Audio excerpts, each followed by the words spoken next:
Hey guys, Drifter here. Today I've got a video for you about the state of weapon balance in Warzone and the overall current meta of the game. It's not quite a state of Warzone or a state of Call of Duty in the full spectrum of the game, but more specifically the weapon balancing in Warzone. Most of the gameplay that you're going to see today will be of me testing out various configurations on a couple of different light machine guns and assault rifles and maybe even a few more fun weapons.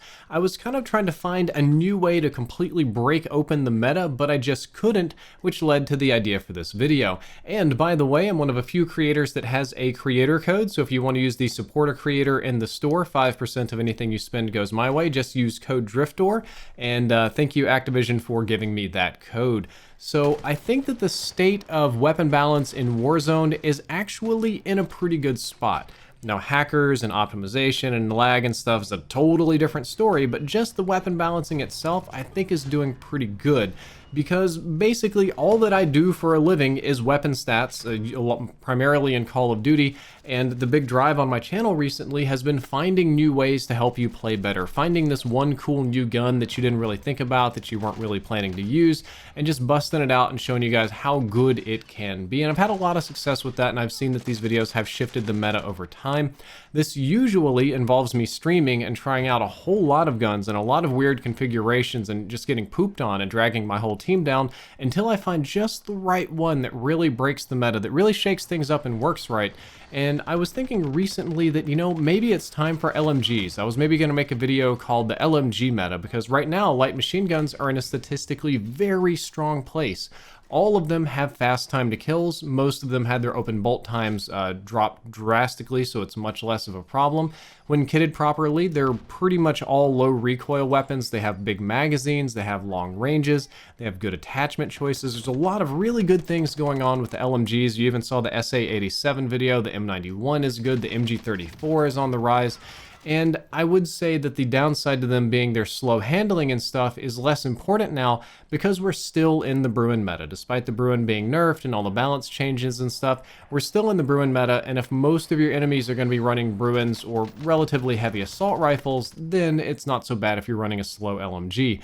But you know what? After playing with them, after testing them, after going through all the motions and doing the things and learning and studying, they just really weren't doing it for me. They weren't killing quite as effectively as what my math indicated they should have been doing in my experience, and I kept getting beamed by people using the Kilo 141, which was kind of surprising, but I know the Grau got nerfed and the M4 is always being tinkered with, so the Kilo is on the rise. Thinking logically, I assume that if a lot of people are using something and talking about it and streamers are using it, maybe I should take a look and see what's going on here. So I made my Kilo 141 class, and it was fine. It was a good, normal, acceptable assault rifle. It's in a good place. It's not a bad weapon, but it's not really my cup of tea, but I could definitely still shred people with it. It's like, okay, well, let's pop in and check out my old M13 laser class. Now, that one performed excellently for me in this meta. A lot of the weapons in the current meta have their recoils tinkered with to where they're not quite as reliable, or some of the barrels do weird things to your muzzle velocity.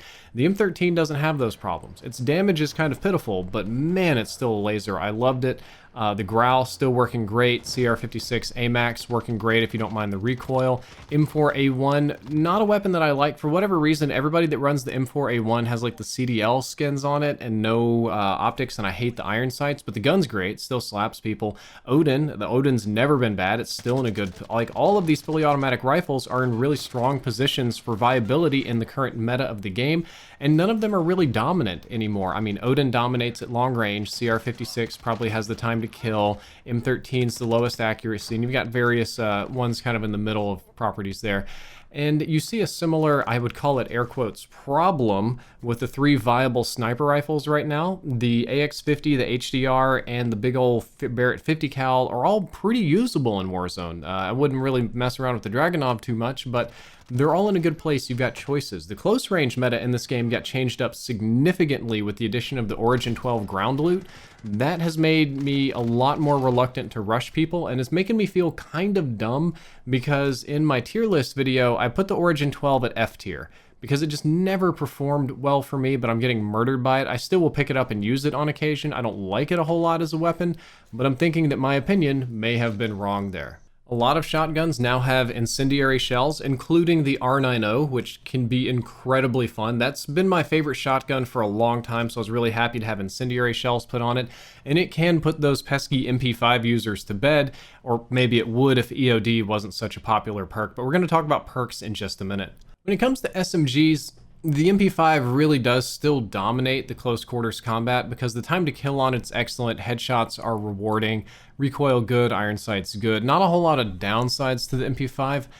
However, the Fennec is really strong. The Fennec is a finicky weapon and it requires a specific setup to use, but the Fennec can shred people faster than the MP5.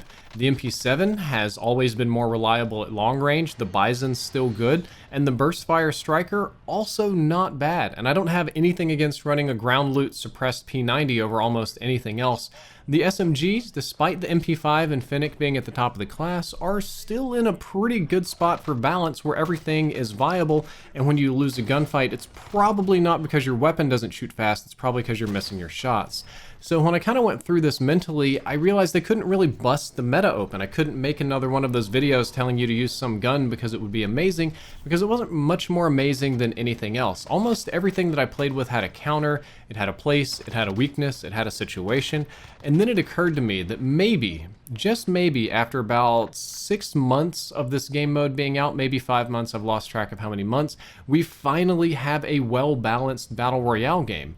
If nothing really dominates all of the engagements, everything in the game just about is usable, and almost everything excels at doing something, that's good gun balance. I mean, of course, you'll still have some guns down at the lower tier that aren't like super amazing and some that are a little more popular, but the difference between the two isn't that crazy. Even the Uzi is quite usable right now, and overall, I'm happy with this. I am pleased with the balance of the weapons and the meta and everything, because for me, it feels like freedom. It feels like I am free to use whatever I want without having to feel handicapped. If I'm just feeling like using a gun today, I can totally just do that, and I don't have to worry about being down and out just because I'm feeling like this other gun. I'm not going to get beamed by everybody else using the God gun.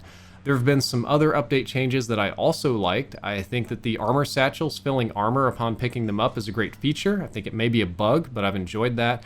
Red key cards are more available, which is nice. The minigun ground loot is really fun and devastating on occasion. It shreds vehicles, which is super fun. The zip lines added to the tall buildings are probably the biggest improvement to this mode since launch. That is a godly improvement that just changes so many fights. I really enjoy the zip lines. The train that they added is fun. It's very stupid and very silly, but it's a stupid, silly kind of fun, and I love fighting on the train. And I think that the in-game events like Jailbreak, Fire Sale, and Supply Choppers are in a good place too. I'm kind of glad that they pulled out the Juggernaut drops because those could get very unfair. So I'm happy with a lot of the aspects of this game. The weapon balance is going good. I'm used to the map. The mobility's good, and a lot of the things that they've added are good, but not everything is good in Warzone. Let's start off with perks.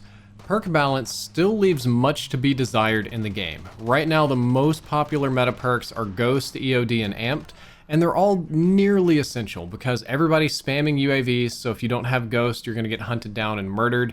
EOD is becoming increasingly popular, especially after Cold-Blooded got nerfed. Well, Cold-Blooded didn't get nerfed. Thermal sights got nerfed so that they can't even see people at long ranges, so Cold-Blooded became even less valuable, which is all kind of like a reverse nerf. Nerf something else, you change the whole system, you know.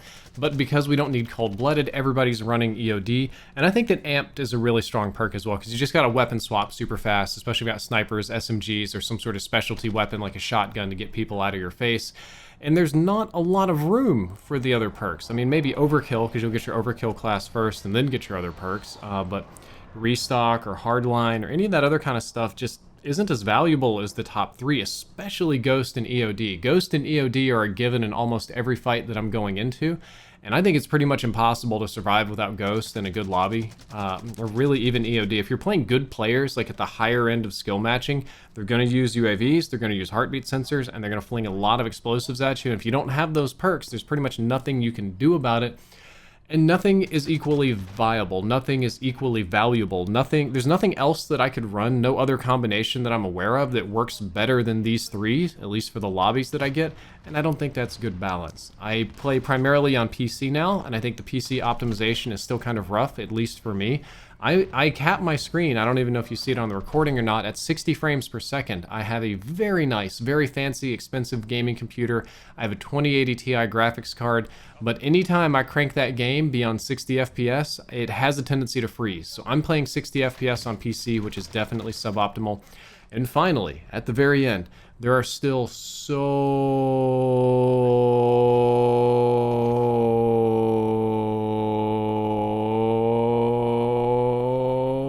many hackers that my brain almost froze right there. The amount of people cheating and hacking in this game is just, it's truly out of control. I honestly think there may be more cheaters now than there were at launch, which is when there were plenty at launch. Hacking and cheating has been the #1 problem in Warzone since launch, and not really much appears to have been done to it. I still run into a hacker or cheater at least once a night, and they're just all over the place, and it's so frustrating. It's actually bad for my mental health, because when I get killed by a player, instead of saying, wow, that guy had exceptional aim, oh my god, he just headshotted me into the ground, maybe he's really sweaty, maybe he had a better position, maybe he had a better gun, it turns into, nope, he's cheating. I got killed, probably a cheater. He hit a lot of headshots in a row, let me spectate and see if he's cheating. And sometimes they're not, sometimes they're just sweaty players, but then other times they're running like really hard aimbots and hacking, and then other times they're doing soft hacks like walling so they can see through walls and like spray you through the walls and stuff like that. And the fact that every single gunfight that I lose, I stop to make sure that I'm not being hacked or cheated is very bad. It becomes a mental crutch, it becomes a weakness, it stops self-improvement, and it makes me paranoid about my own game, which isn't good. If it were up to me, I would trade in 4 balancing patches and get rid of all these good things that I have now and go back to the game at launch if you could take the hackers out of it. I would trade in all of these improvements to get rid of the hackers, because they just drive me up a freaking wall, guys. Okay, well, I'm gonna put that negativity to bed. I hope that you enjoyed this video. I hope you enjoyed my opinion about the overall state of weapon balance in Warzone and a little bit about Warzone itself. If you did enjoy this video, don't forget to like, favorite, and subscribe. Drifter out.